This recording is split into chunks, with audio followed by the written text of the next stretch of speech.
I was halfway through bringing in the last of the laundry when I heard it hoofbeats, slow and deliberate, drawing up the lane. Out here you knew the sound of every neighbor's mare and wagon. But this was different. One horse, well shod, moving like its rider, had no reason to hurry, or every reason to be sure of what was coming. I stepped to the porch, wiping my hands on my apron, and saw a rider in a dark coat ease his mount to a stop by the gate. He didn't tip his hat. He just sat there, eyes fixed on me, and then reached into his saddlebag. Before I tell you what came next, let me know where you're listening from in the comments and tap like and subscribe. If you've ever had a moment when the wind seemed to still waiting for your next move. My name is Clara Ellison, and I was born in a one-room cabin my father built with his own hands. Out here on the high plains, you learned early to split your own wood patch, your own fence, and bow your head when the church bell called on Sunday. Ma taught me that a neighbor's trouble was your own until it was set right. We had no use for pride, but we held fast to our word. A handshake could bind more than any paper contract, and a man's good name was worth more than gold. When I married Caleb, we worked the land side by side, running a few dozen head of cattle and keeping a kitchen garden that could see us through winter, without needing to visit the mercantile but twice. We lived plain but honest. In those years, the world beyond our county line might as well have been another country.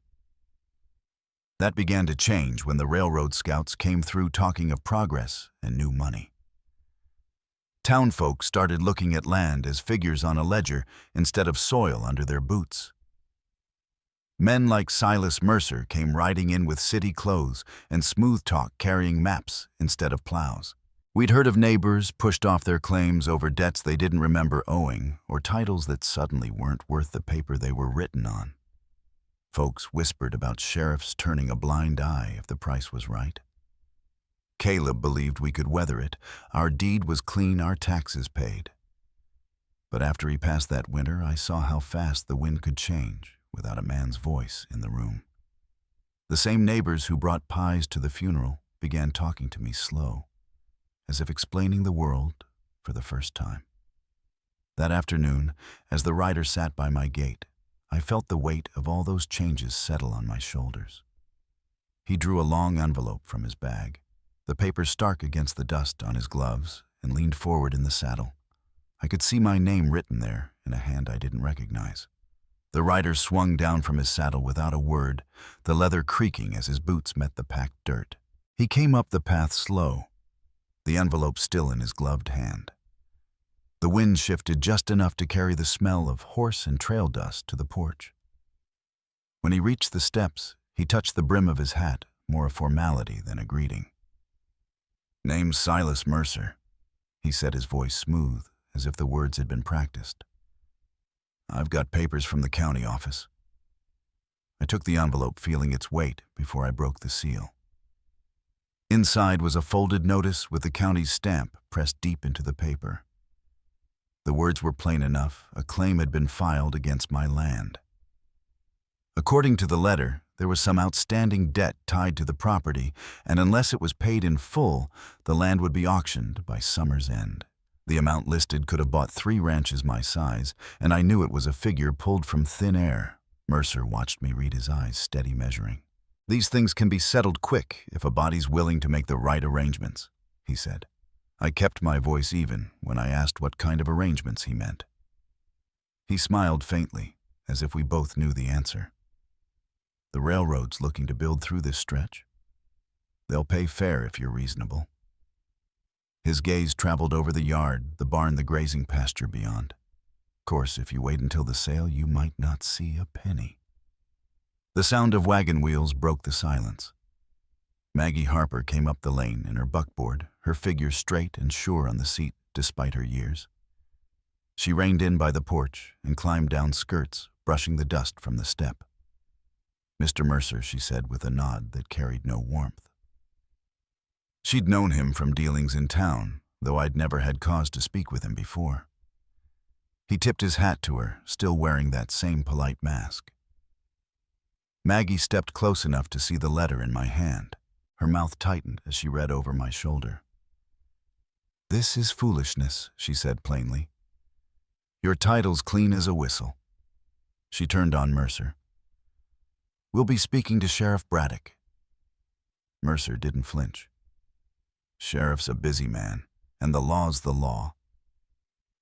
He gathered his reins, mounted up, and left without a backward glance, the dust from his horse hanging in the still air long after he'd gone. Inside, Maggie set the letter on the table between us. He's trying to scare you into selling, she said.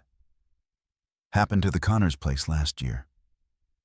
They held out, but in the end, they lost near everything. Her eyes searched mine. We'll go to town tomorrow, first thing. The ride into town the next morning was quiet, but for the creak of the harness and the jingle of the traces. The air was sharp, the sky pale with the promise of a dry spring. Main Street was waking when we arrived, shopkeepers sweeping boardwalks, the blacksmith's hammer ringing from the forge.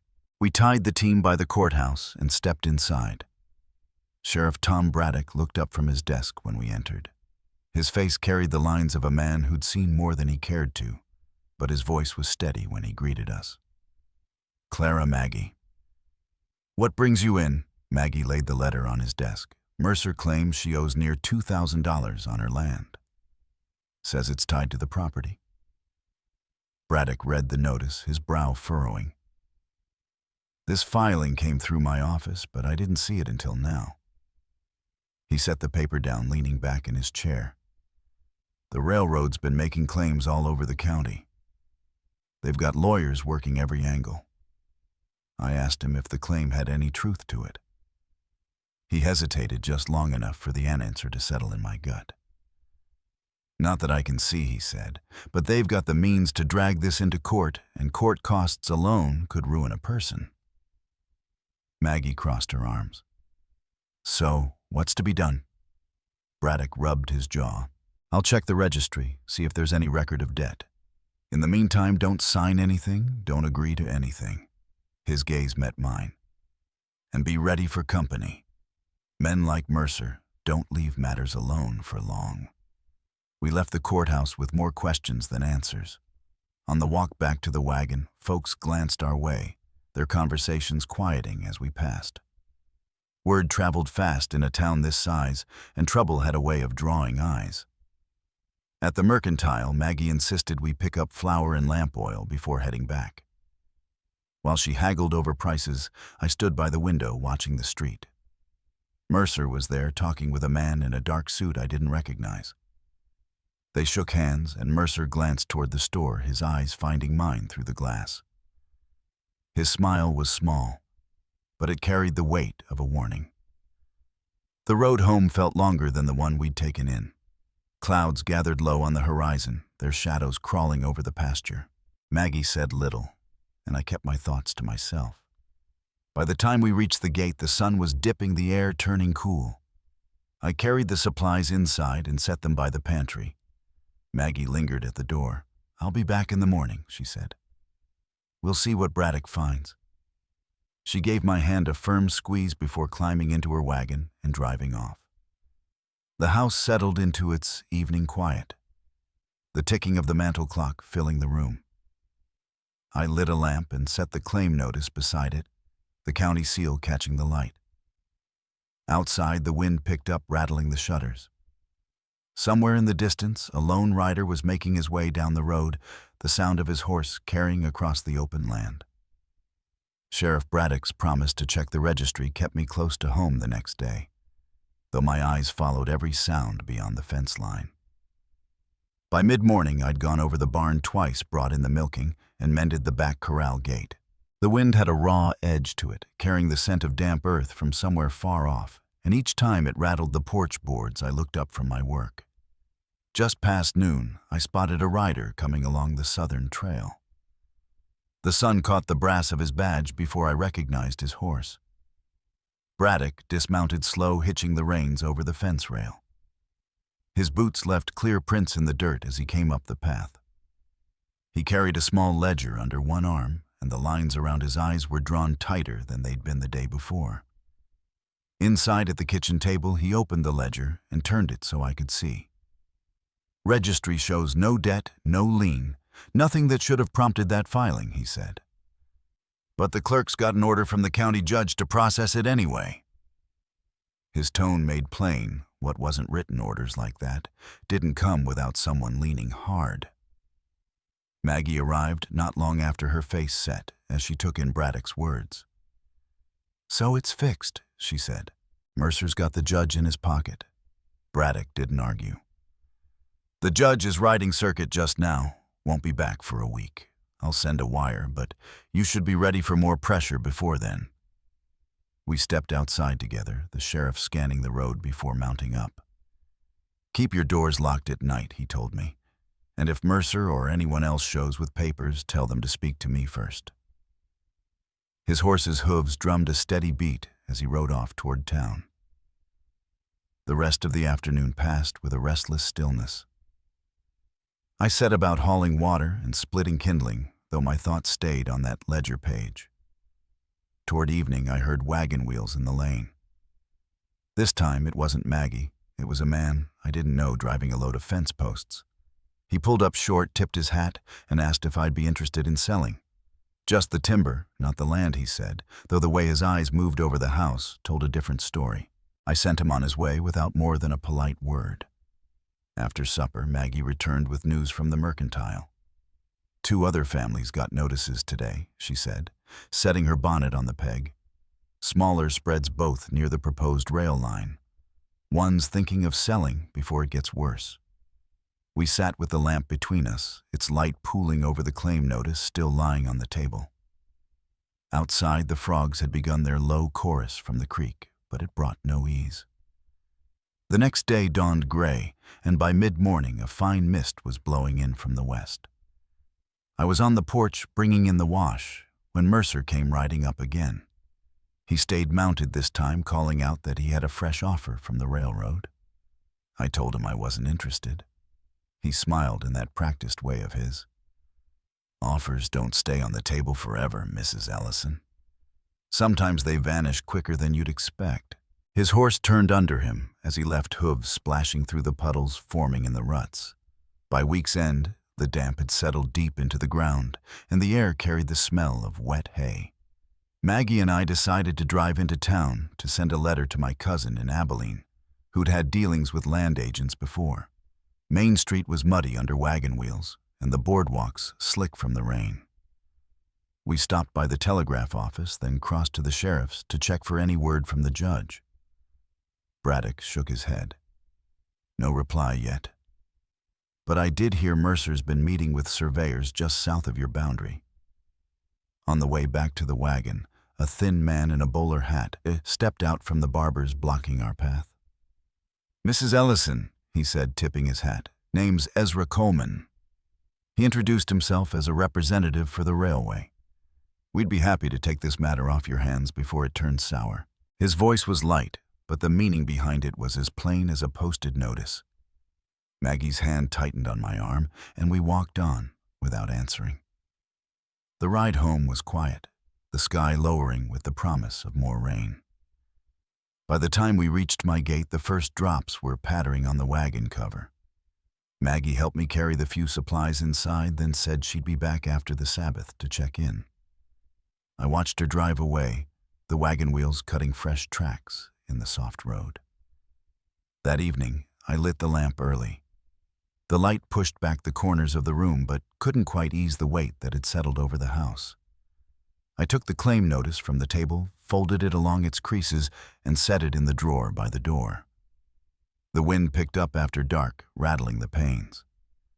Somewhere beyond the pasture, a horse gave a sharp carrying whinny, answered by another from farther off. I stepped to the porch, peering into the gray distance, where the road bent toward town. 2 riders were coming at a steady walk, their outlines dark against the last light of day. The 2 riders came on slow until the shape of their coats and hats cut clear against the fading light. Sheriff Braddock was one sitting straight in the saddle, his badge catching the last of the sun. The other was a taller man in a weathered duster, his hat brim shadowing his face until they drew close to the porch. Braddock swung down first, his boots hitting the ground with a thud. "Clara," he said, "this is Deputy Frank Malloy." Deputy Malloy, a broad-shouldered man of about 40, tipped his hat. "Ma'am," he said, voice even. Braddock's eyes shifted toward the barn and then back to me. "We had word in town Mercer's been seen riding this way after dark. Thought it best to check in." The deputy's gaze swept the yard in a slow, practiced way, as if he were measuring where trouble might come from. I told them about Mercer's visit 2 days earlier, the talk of fresh offers from the railroad. Braddock's jaw tightened. "He's pressing harder because the judge is not back yet," he said. "And I can't block a sale if you sign to it." Malloy asked if I'd noticed anyone else on the property. I mentioned the man with the fence posts and the stranger in the bowler hat, Ezra Coleman. Malloy's eyes narrowed. "Coleman's tied to the railway, all right. He's been floating through half the county.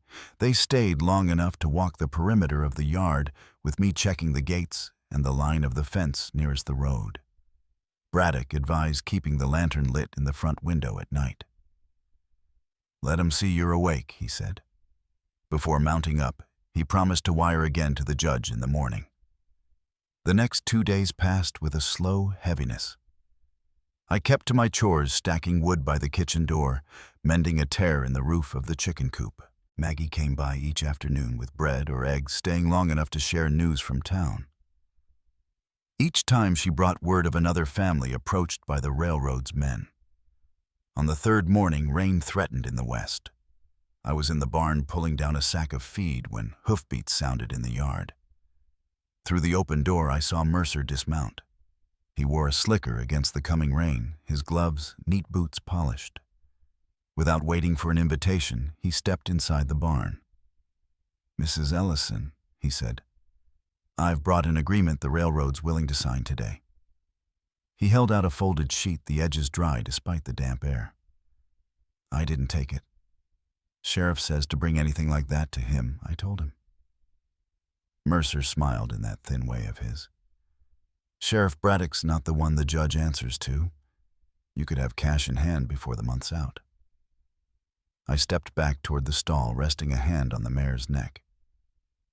"You need to leave." He studied me a moment, then tucked the paper back into his slicker.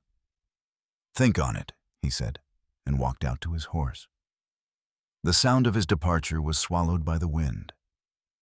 That afternoon, I rode into town, with Maggie Rain trailing us most of the way. The air smelled of wet sage, and the roads were soft under the wagon wheels.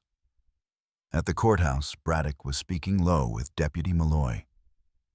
When he saw me, he motioned us inside. "Judge replied to my wire," he said, holding up a folded note. "He'll be in by the end of the week. We'll get this herd proper." We were leaving when a group of men stepped down from the hotel porch across the street. Ezra Coleman was among them, his bowler hat set low. He tipped it in my direction before turning away. The other strangers to me glanced back once before disappearing inside. Maggie's voice was tight. "They're planning something." Back at the farm that evening, I stabled the horse and lit the lamp early. Clouds pressed low over the hills, and the wind carried a bite. In the quiet, I went over the yard again, latching every gate, making sure the barn doors were barred.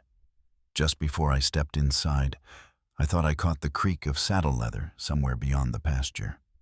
The night passed without incident, though I woke twice at small sounds against the shutters.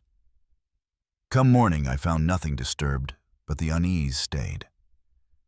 I spent the day bringing in what I could from the garden and setting aside extra wood for the stove. Maggie arrived toward dusk, her wagon bed covered with a tarp. Under it were 3 heavy sacks of flour. "You'll not be running short no matter what happens," she said. We were hauling the last sack inside when hoofbeats sounded on the road again. This time more than one set fast, not the measured pace of a casual ride. Maggie glanced at me, then toward the gate, where 2 riders were slowing their mounts. The lead man raised a hand in greeting, though his face was shadowed under his hat brim. The 2 riders slowed at the gate, the lead man lifting his hand again in greeting.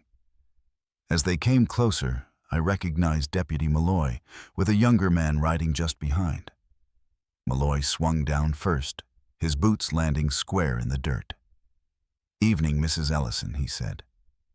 "This is Deputy Will Carver. He's new to the county, helping cover the outlying farms." Carver, no more than 25, touched his hat politely. His eyes moved over the yard, much the same way Malloy's had on his first visit, quick, thorough, and careful not to linger too long on any one thing.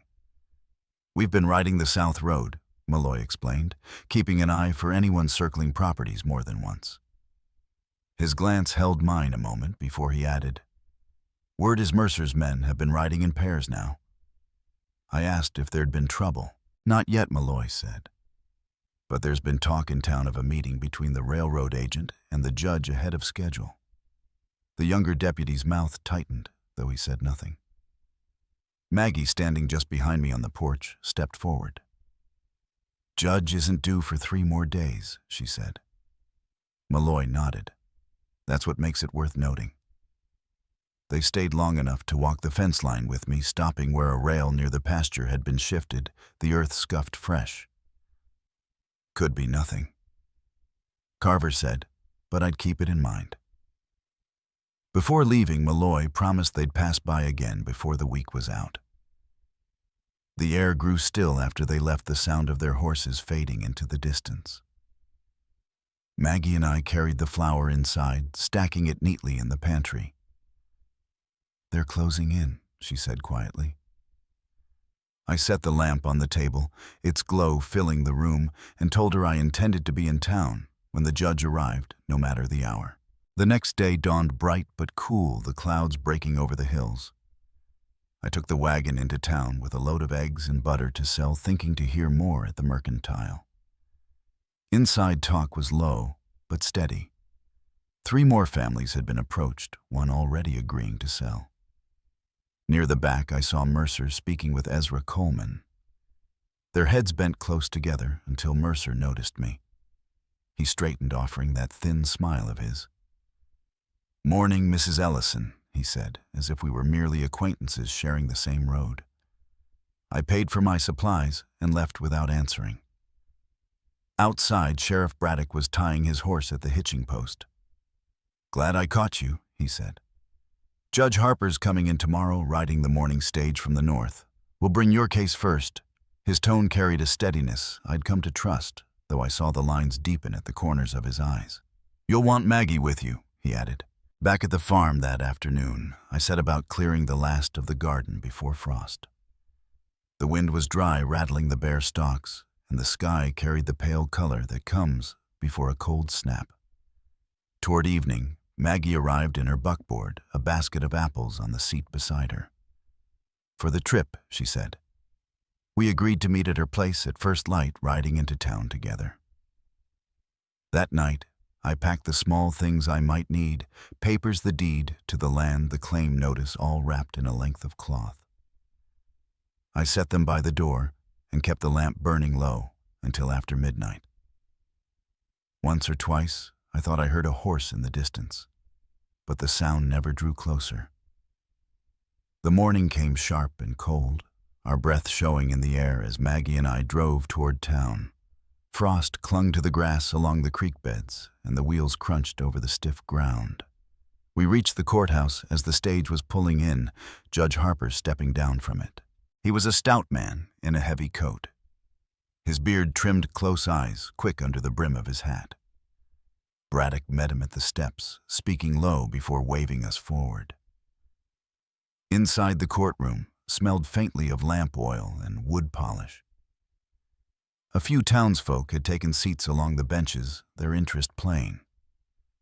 Mercer sat at the table opposite ours, Ezra Coleman, beside him with a satchel full of papers. The judge took his place, adjusted his spectacles, and called the matter to order. Coleman was quick to speak his words smooth as he laid out the claim of debt. He spoke of records and transfers and outstanding balances, all without producing a single document that tied directly to my name. When it was Braddock's turn, he rose from his seat, placing the county ledger on the table. "This registry shows no lien or debt against Mrs. Ellison's property," he said. "Nor has there been any filing to suggest otherwise in the past decade." The judge studied the ledger, flipping a few pages before looking to Coleman. "Can you provide proof to the contrary?" Coleman hesitated, then produced a paper with an unfamiliar signature. "This was filed in the adjoining county," he said. Braddock leaned over it, his voice even. "That's not her signature, and that's not her county." The room was quiet for a long moment before the judge set the paper aside. "I'll need time to review this fully," he said. "But until then, no sale or transfer is to be pursued on Mrs. Ellison's property." Coleman's jaw tightened, but he said nothing. Mercer kept his gaze fixed on the table in front of him. When we stepped outside, the sun was high, the chill easing from the air. Maggie let out a slow breath. "That buys us some time," she said. Braddock walked with us to the wagon. "Stay alert," he told me. "They won't take kindly to being turned back." As we climbed into the seat, I noticed Mercer across the street speaking to two men I didn't recognize. One of them glanced my way, then turned sharply and walked off toward the livery. We rode out of town with the wind at our backs, but the weight of the morning stayed with me. The road home stretched quiet, the only sound the steady creak of the wagon and the jingle of the harness. Just before we reached the turnoff to Maggie's place, a lone rider appeared on the ridge ahead, holding his mount still as we passed below. The lone rider on the ridge stayed still until we turned toward Maggie's lane, then guided his horse away without a word. I thought little of it until the next morning when Sheriff Braddock appeared at my gate. His coat was dusted from the road, and his horse's flanks were damp with sweat. "Clara," he said, "we've had trouble. 2 barns set fire last night. Both belonged to folks who stood their ground against the railroad." I stepped down from the porch as he went on. "No one hurt, but it's meant to scare the rest. I'd wager they'll turn their eyes your way soon enough." He asked if Mercer or Coleman had been by. I told him no, not since court, though I'd seen that rider watching us. Braddock's mouth tightened. "Could be one of theirs." He said he'd asked Deputy Malloy to keep a closer watch and turned back to the saddle. "Keep your lanterns lit after dark," he added before riding off. The day was gray and close, the air heavy with the promise of rain. I worked near the house, mending a tear in the wash line and hauling in split wood from the shed. Maggie came by after midday with her wagon bed piled high with oats. "Figure it's better here than sitting in my barn," she said. We were unloading the last sacks when the sound of hoofbeats came quick and close. Mercer rode in with Ezra Coleman beside him. They drew up short by the porch, both men sitting easy in their saddles. Mercer's voice carried in the still air. "We've been patient, Mrs. Ellison, but the railroad won't wait forever. The judge's order only slows things down. It doesn't stop them." Coleman leaned forward, resting his forearms on the horn. "You'd do well to take the offer now before matters turn rough." I met their gaze without moving from the wagon. "The sheriff has my answer," I said. Mercer's smile was faint. "Sheriff won't be standing out here every night."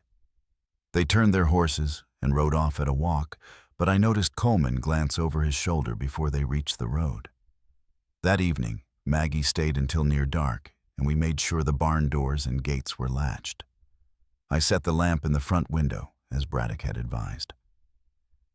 The night passed quiet, save for the wind moving through the dry grass. Still, I rose before dawn uneasy, without knowing where they might try next. The week turned colder, and the hills took on that dull brown color that comes before snow. One afternoon, Deputy Malloy and young Will Carver came by on patrol. They said Braddock had been called east to settle a boundary dispute and would be gone 2 days. "We'll ride past morning and night while he's out," Malloy promised. That promise proved its worth the very next evening. I had just brought in the last of the wash when the dogs began barking low and steady. Out past the pasture fence, 3 figures on horseback sat in the fading light. Malloy and Carver came from the opposite side, their mounts at a trot. The riders turned and headed toward the hills before anyone could speak. Malloy followed a short way and came back shaking his head. "They know the land too well to be caught that easy," he said. Carver walked the fence line, stopping where the ground was churned. "Looks like they were casing the place." He suggested I keep the dogs inside at night so they'd be more likely to bark at any approach. The next morning, Maggie arrived early with news from town. "One of the families that sold says they were promised cash on delivery," she said, "but got a bank draft they can't collect yet." She shook her head. "They're tightening the screws on everyone." We decided I should be in town more, both to hear news firsthand and to show I wasn't hiding out.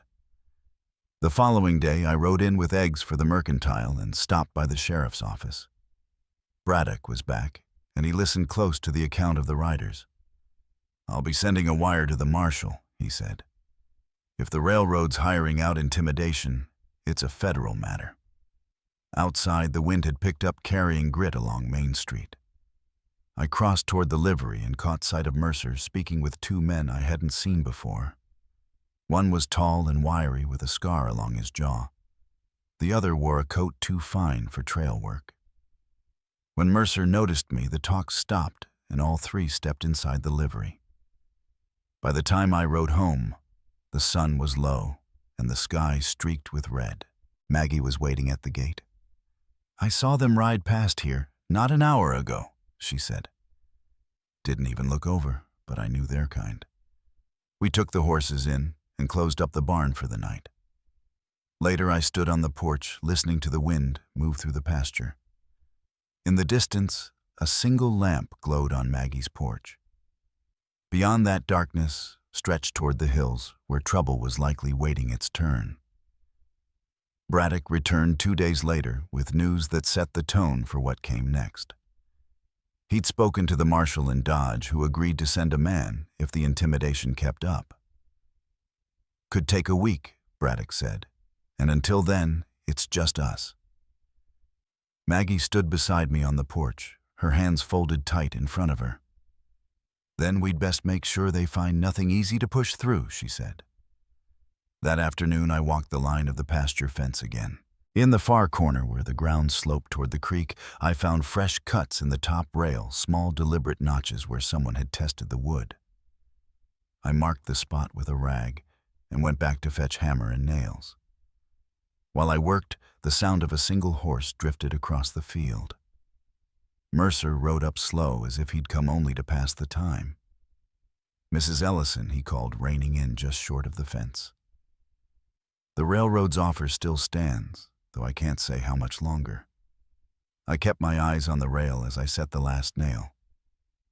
"You'll have to take that up with the sheriff," I said. His smile didn't reach his eyes. "Sheriff's not here every hour of the day." With that, he turned his horse and rode toward the main road, his tracks cutting a deep line in the damp earth. That night, Maggie insisted on staying over. We lit the lamps in both front windows and kept the barn doors barred. The hours passed with only the wind for company, until near midnight, when the dogs started barking sharp. From the bedroom window, I saw two riders at the far edge of the pasture. They lingered there a long minute before riding off toward the hills. By morning, the ground was frozen hard. Maggie left early to see about errands in town, while I kept to the barn, hauling water and clearing out the feed bins. Just before noon, Will Carver arrived at the gate. His coat was dusted white from frost, and he looked like he'd been riding since sunup. "Sheriff's tied up with a dispute over in Mill Creek," he said. "I'm making the rounds." I told him about the riders in the night. He listened, then suggested I keep a rifle by the door until things cooled. 2 days later, Braddock sent word that Judge Harper would be calling another hearing, this one to settle any pending disputes before the marshal's man arrived. The date was set for the following week. "They'll try something before then," Maggie warned as she helped me patch a section of roof on the shed. Her warning proved right. The very next evening, just as the light began to fade, a wagon rolled up the lane. 2 men sat on the seat, neither of them Mercer or Coleman. They introduced themselves as Thomas Reed and Owen Clark, claiming to represent local investors interested in my property. Their talk was polite, but the meaning was the same as every other visit: sell now or be sorry later. I told them I wasn't selling. Reed tipped his hat, and Clark's eyes narrowed before they turned the team around. That night, the air was so still I could hear the creek running beyond the pasture. I'd just doused the lamps when a sharp rap sounded at the door. Opening it, I found Braddock on the step, his breath clouding in the cold. "We've had word from the marshal. His man's coming on the Thursday train. That gives us 2 days. Keep your head down and don't go anywhere alone." The following morning, I rode into town with Maggie for supplies. Main Street was busy, wagons lined up at the Mercantile and blacksmiths. As we passed the hotel, Mercer stepped out onto the boardwalk, speaking low to a man I didn't know, a square-jawed fellow in a dark coat. Both watched us until we turned the corner. Inside the Mercantile, talk ran low, and I caught pieces of it. Rumors of the railroad sending for reinforcements, others saying the judge had been offered a private deal. On the ride home, the sky turned overcast, and a dry wind swept down from the hills. By the time we reached my gate, the clouds had thickened, and the first flakes of snow were spinning in the air. Maggie helped me unload before heading home to see to her own chores. As dusk settled, I stood on the porch, watching the snow catch in the fence rails. Out past the pasture, a rider came into view, his coat flapping in the wind. He slowed near the creek, turned his horse toward the road, and disappeared into the gathering dark. By Thursday, a hard frost lay across the pasture, the grass silver under the first light. Maggie arrived early, bundled against the cold, and we rode into town together. The train pulled in on time, steam curling over the platform as the marshal's man stepped down. He introduced himself as Henry Cobb, a solid figure with steady eyes, and wasted no time in joining Sheriff Braddock at the courthouse. The hearing was brief but plain. Mercer and Coleman were there, along with their 2 new men. Cobb laid out what he'd learned: false filings, forged signatures, and threats made to more than one family. Braddock backed it with the county ledger, every page neat and in order. When Judge Harper spoke, his voice carried through the room. "These claims are null and void," he said. "The deeds stand with their rightful owners. Any further harassment will be answered by the law." For the first time in weeks, Mercer had no reply. Coleman gathered his papers, his jaw tight, and the others followed him out without a word. Braddock, Cobb, and I walked out together into the sharp air. A few townsfolk had gathered on the boardwalk, and when word spread, there were nods and quiet handshakes. Maggie and I drove home in the thin winter sun, the field stretching wide on either side. The house came into view, lamplight still in the front window from the night before. It felt different now, not just shelter, but something I'd fought for and kept. Over the days that followed, the riders stopped coming. The dogs settled, the fence rails stayed as I left them. Braddock still made his rounds, and Cobb stayed in town long enough to see the last of the railroad's men ride out for good. Maggie brought bread on Sunday, and we stood on the porch, watching the clouds move low over the hills. I've learned that out here. You can't always choose the fight that finds you, but you can choose how you meet it. Some battles are won in the open, with law and witnesses. Others are kept in the quiet moments by standing your ground day after day. That winter was colder than most, but I didn't mind. The land was mine, the deeds still safe in the drawer by the door, and the people who mattered were close enough to call by name. If you've ever had to hold on when it would have been easier to let go, you'll know what I mean. And if this story has found you at the right time, I hope you'll share it so someone else might find their footing too.